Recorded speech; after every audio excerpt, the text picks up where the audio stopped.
Testing, testing, 1, 2, 3.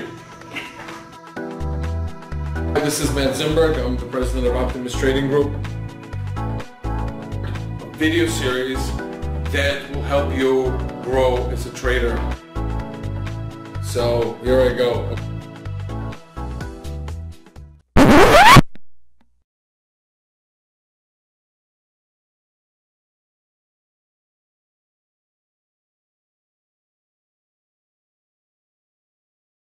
Hi, this is Matt Z from the Matt Z Trading Show. Happy Friday, everyone.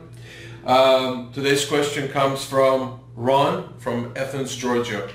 Matt, I've been trading commodity spreads for the last 10 years and I enter them one leg at a time. This makes exits very hard. Is there a better way to execute such strategy? Best, Ron.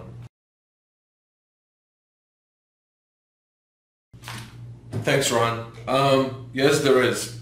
The first thing that you should do, depending on the spreads that you trade, is to see if there is such a symbol on the exchange. You will find that there are actual spreads that are recognized by the exchange.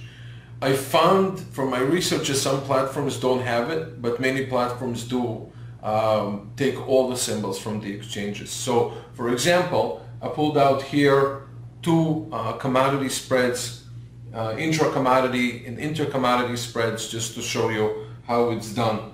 So, for example, the first thing that I've done is here I took a live cattle and I took the month of December versus the month of April and I put them in as one, as if it's one commodity. So basically it shows the spreads between the two right over here.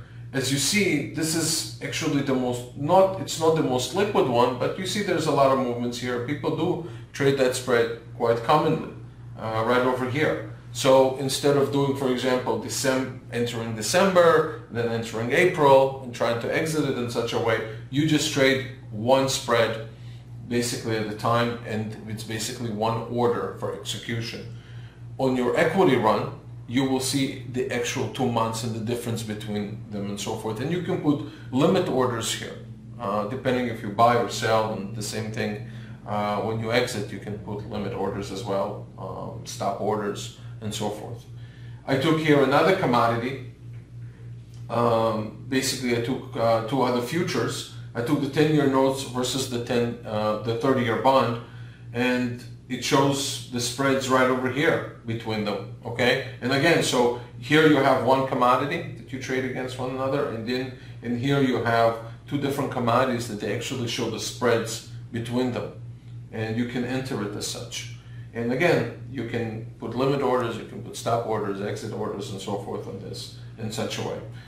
Let me just show you something else here. As you see here, you can actually turn the chart into a spread. You can put it here in terms of any time frame you want. So let's see this one. There's a 5-minute spread. You know, let's say you want to look at something a little bit more smoother. You know, maybe you change it to a 1 week. Give it a second, and you'll see the spreads over here and so forth. That's basically it. If you have any more questions about this topic, you can always comment underneath this video. Please subscribe to future videos to get educated about the topics we try and cover here. You press the like button, and of course, if you have any more questions, ask Matt at optimusfutures.com. I look forward to reading your email and answering your questions. Until next time, have a phenomenal weekend. Bye.